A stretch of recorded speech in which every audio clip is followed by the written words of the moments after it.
Hey, what's going on, everybody? It is May 4th, 2018. May the 4th be with you to all you Star Wars nerds. Yeah, how's everyone doing? Hope everyone's having a great week. It's the weekend finally, so happy Friday. So yeah, I'm going to wrap up what I've been talking about this whole week with how to know when a song's just pretty much ready. I'm just coming up with all these different points. They don't, if you could get all these points, then good for you. But, these are just points I hear when I'm making music. You can do whatever the fuck you want. I really don't care. So, anyways, with that said, where are we? So another good point is the song that you're working on competes with songs that are already on the radio or already distributed on iTunes, whatever it is, and it competes with it at that professional level. And the closer you get to the same competing volumes, same type of production without even getting it mastered, the better the song's going to sound. The whole goal of mastering is you don't want to leave the song up for the mastering process to make it sound better. The song should sound badass. It should sound great already before it even goes into the mastering process. I bet the best songs, the best hits, have probably had the least amount of mastering done to them. Because the production, the recording process was great. As far as they're not clipping when they're recording unless it was intentional. Probably not in digital music, they're not clipping. Maybe it was the way they captured the room. When you're recording, for instance, you're not just miking up the instrument, you're trying to mic up the space between the instrument, the air around the instrument, especially the drums. If you're recording a live drum set, you want to be not just trying to capture, let's say you're miking the hi-hat or the snare. You don't want to just be capturing the snare hit. You want to be using your imagination and using headphones, listening in the cans, or listening back and let them play, and you go back into the control room and listen to the playback quick. But you want to be capturing the actual room itself and how the snare reverberates in the room and how it resonates in the room, how it fills up the space in the room. You want to be capturing that, and that goes for all the drums, the floor tom, the kick, the hi-hats, any of that. So yeah, you want to be listening to, depending on what genre you are. If you're hip-hop, then, say you make some trap music from the South, then you want to be comparing that mix with maybe a Future song, or maybe with all different rappers, a Kodak Black, whoever it is. You want to be that genre of music, 21 Savage. You want to be competing with that kind of volumes. You don't necessarily need to have their sound, but you want to be able to capture that there's a vibe, that the drums are hitting the same way the volume is the voice overpowering the beat, is the beat overpowering the vocals, is it a really balanced blend, 50-50 kind of split?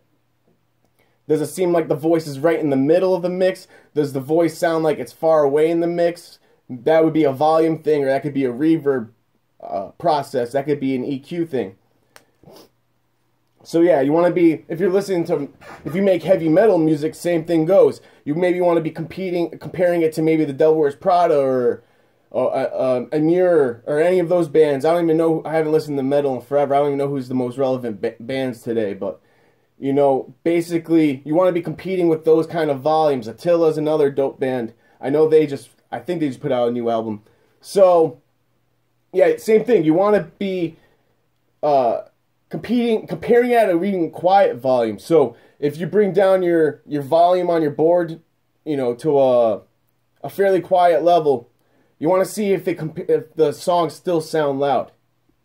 Now, if you bring, when you're in the car and you're driving, and you bring down the volume of the song, but it still sounds like it's loud, like it's filling up the car, even though it's not using much volume or voltage.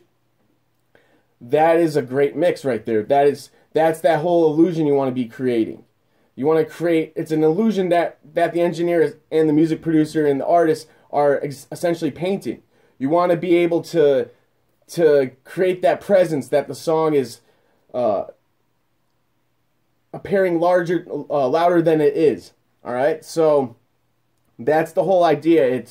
It's sound balancing, which is just creating maximum illusion using minimum voltage. All right, so what that means is trying to get the volumes of the instruments to sound very loud, but you're not actually using much voltage on the board. Maybe it's hitting around negative 14, negative 16. And you bring that down a little bit more even before the mastering process. I'll just talk about that in another video, though. What else we got going on? Oh, yeah.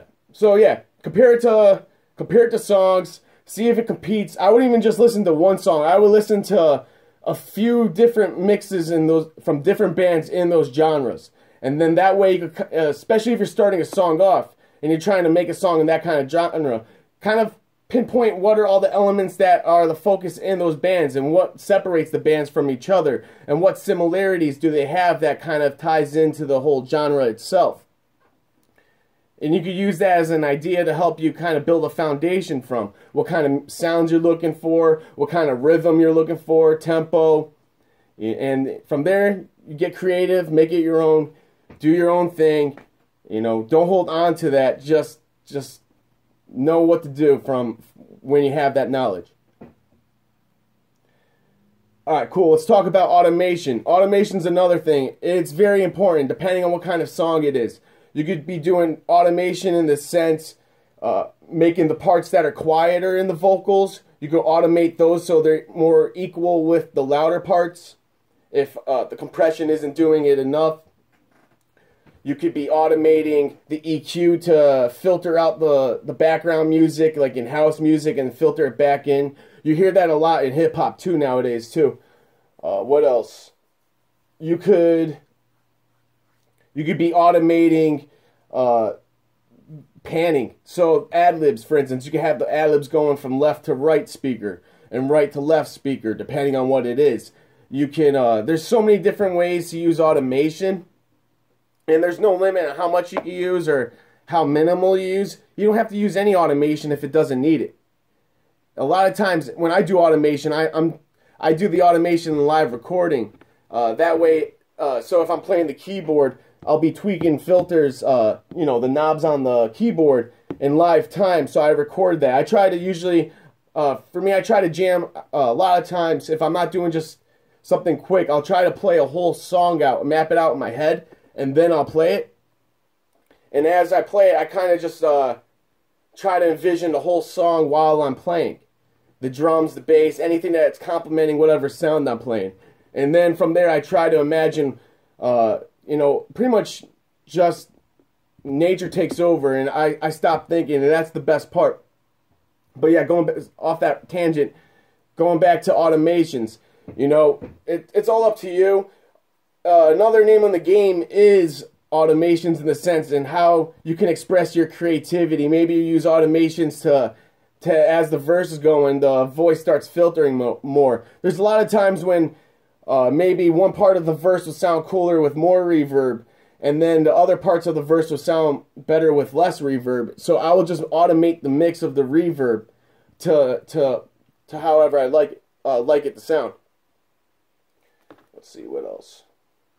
Cool. Another thing is you want to create an experience for the listener. So that means dynamics. That means cool, interesting sounds.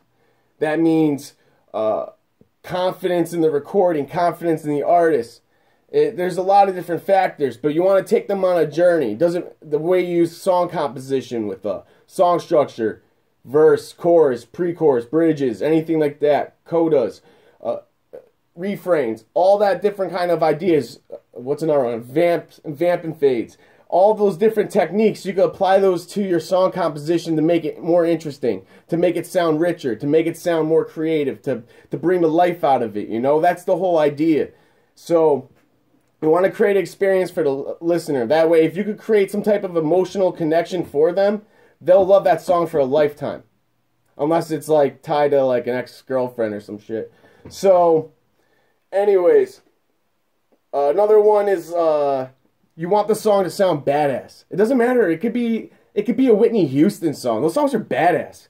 You know, in the sense that the way they're mixed, the way they're produced, the way they're displayed to the audience, to the listener, they're awesome, you know? So, and that's another thing. Stop striving for perfection. You know, I used to deal with this a lot too. I wanted everything to sound perfect, and all that does is take up time.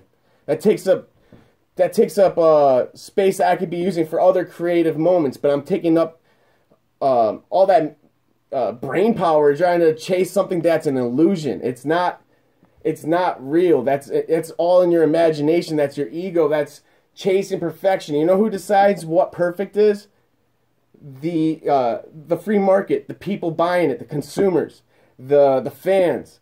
They're the ones that will be like, this is perfect, you know? But all chasing perfection does is waste time when you could be developing.